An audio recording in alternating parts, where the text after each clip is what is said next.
Welcome to the JAMODI podcast. We are all surrounded by amazing coaches and leaders. So let's get an inside look at not just what they do, but how they do what they do. After all, becoming the best versions of ourselves is JAMODI, just a matter of doing it. Are you ready to level up your team skill development? Well, Ballology is here to support you in driving accountability and skill development.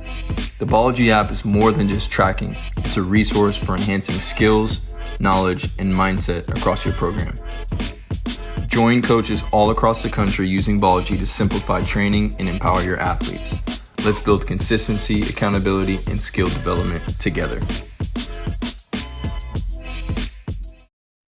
When I talk about asking characteristics of great coaches, man, it's hard to put one or two or a list down. But if you had to choose a couple out of all the experiences that you've had at different levels of coaching, man, what are some of those things that great coaches have in common?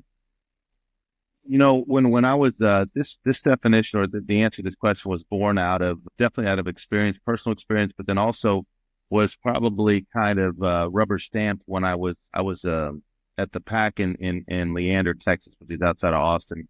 I was running an AAU program there. It's called Centex PAC. And this was in between stops. And so I did that for 4 years. But as, you know, a director of Centex PAC and of basically an AAU kind of select organization, I had to hire, 15, 20 coaches, right, out of the blue. And so, you know, up to that point, I was managing myself as a coach and defining my own definition of what a coach is and kind of working through that on my own, never having to basically kind of transfer that onto someone else, right? So, but what happened is I learned after the first year, you know, that as I hired, my first hiring of coaches was based on, well, you have playing experience, cool, you want to do it, great. It's low paying, so those two things work, and that's going to be probably really good for us. And then what I learned is that I never took the time to define what I thought coaching was for our organization and for those coaches, and it wasn't out of their own shortcomings that this was missed. This was because of my failure to communicate it, my failure to articulate what it is that I thought was important out of all the things that could be on the table for coaches. So after year one, with a couple of, misses on things, year two came up with, a model for what I wanted to do as far as we call a portrait of a master coach. But it had 3 traits. And first one was EQ, the emotional intelligence. So the ability to perceive a player's needs, both emotionally, mentally, spiritually, just ability to kind of connect with that player on those fronts. And that can be as a teacher. How am I giving feedback? We call it kind of sweet spot awareness, just kind of being able to hit that player in their sweet spot in terms of challenging them, but also not, making it too easy for them. Right. So the first domain, I guess, would be EQ, emotional intelligence, for a great coach. And I think that at the end of the day, even coaching in pros, as I've seen in the pros, obviously, well, I'll go to the second piece, which most people think is most important with pros, which is the IQ piece. So you have the EQ with the emotional intelligence, the IQ, which is the basketball intelligence. And part of IQ had to do with, it's not just what you know about plays, it's can you run a championship practice? So we gave them training about how do you run a practice, how do you build a practice, right? And so you can't have IQ if you don't know how to build a practice, right? You don't have IQ if you don't know how to position your players optimally based on their skill set, right? And you don't have IQ if you don't have an ability to make, timely adjustments based on those things.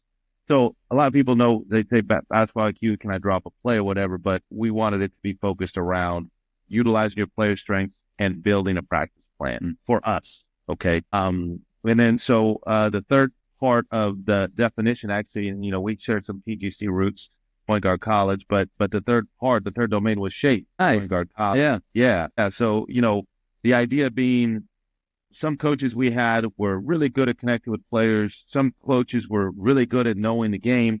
Some could do both, but then they were showing up to practice 5 minutes late, showing up to games, strolling in with whatever, not ready, not prepared, not driving a hard practice, but they were good, like, with these other things, but they just weren't modeling the behaviors of excellence that were important in that role as a youth coach. So for me, the third domain was the PGC, shape those intangibles of spirit, communication, hustle, approach, precision, and enhancement. But just basically for the people who don't know all those things and haven't been to PGC, it's just basically, are you modeling the behaviors of excellence in addition to talking the talk? Are you walking the walk so that people who are following your lead can follow with, kind of like a credibility about you? Coach, I love those 3 pillars. To start though, from the beginning, you said something that I think a lot of people, whether you're a high school coach that can hire assistants all the way down to the middle school, or a select coach building a program, I think you're right on the money. I've seen so many select programs when they're small, when it's just the founder and maybe one other, there is this just like you can feel it, the presence and that person's handprints, fingerprints on everything they do. But with every good organization that has success, they grow and they start to bring other people. And then does the quality control stay at a high level? And most of the times, I think what happened, and thank you for sharing that, is what happens is it's like we almost don't know what we don't know. Like, oh, wow, not everybody does it this way. And then you lose enough teams or you have enough parents calling you, whatever. And then you come up with a way to get this information to more people. But you said just because, I think that's a misconception, is that just because you played, that means that you can coach. And I think you're right on the money. Do they have these 3 things? And some do, some don't, right? Some do, some don't. And it's not bad if they don't. Yeah. And so to further the point of the 3 domains, their EQ, IQ, and shape, we then, we showed them that model. We said, this is what we define as coaching. You can do whatever you want, be your own person within these domains, but this is the way you're going to be evaluated. So then we did training based on those 3 domains, right? We did case studies that said, even though we were volunteers, we did training for them. And then what we would do is basically we said, you're going to be evaluated. So we had mid-season evals that the players would do based around those 3 domains and say, hey, rate your coach in EQ and this. Does he or she give you great feedback at the right time? Does he or she do this? And so then they would get feedback from players. And then we said that we're going to send a survey out to parents and they're going to evaluate you on these 3. And then you will do a self-assessment on these 3. And then I, at the end of the year, will give you that assessment based on these 3 domains, so that now there's this kind of 360-degree feedback piece of it's, there's an accountability there.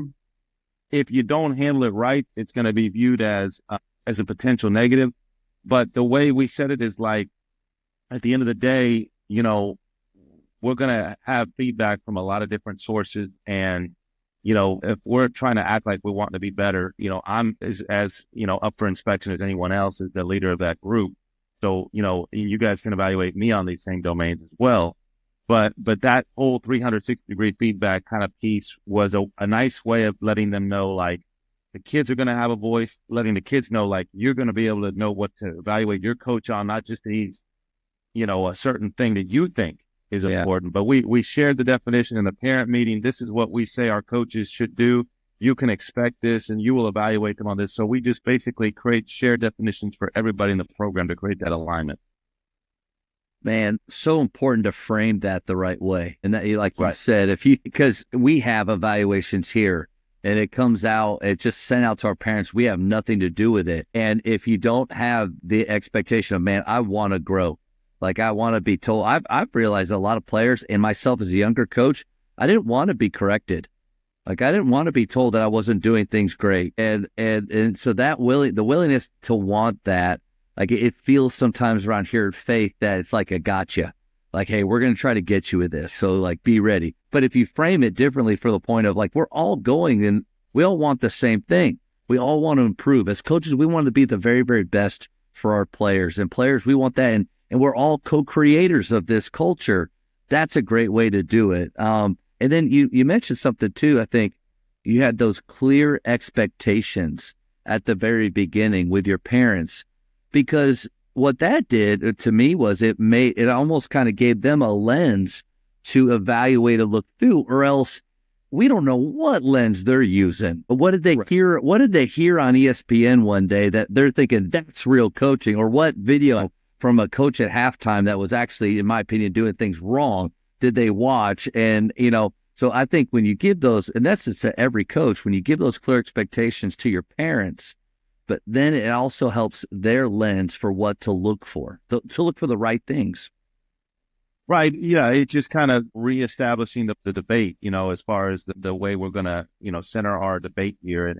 But I think that, I think at the end of the day, what it did more than I think it also sort of calmed everyone down in a weird way to say that you guys are thoughtful, you're intentional, you value the craft of coaching, you're respecting this whole thing. You are process based. Like nobody would do all of this unless they were really about it, right? Yeah, yeah. So I think by just modeling that behavior and that commitment and doing the extra work for everyone to see, even in its own way, it diffuses problems because people say, you know what, these people are thinking about these type of things. And even that puts people at ease sometimes.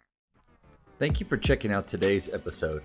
Please take a moment to subscribe to this podcast, share it with your fellow coaches, and find us on social media for what's coming up next on the JAMODI podcast. It's just a matter of doing it.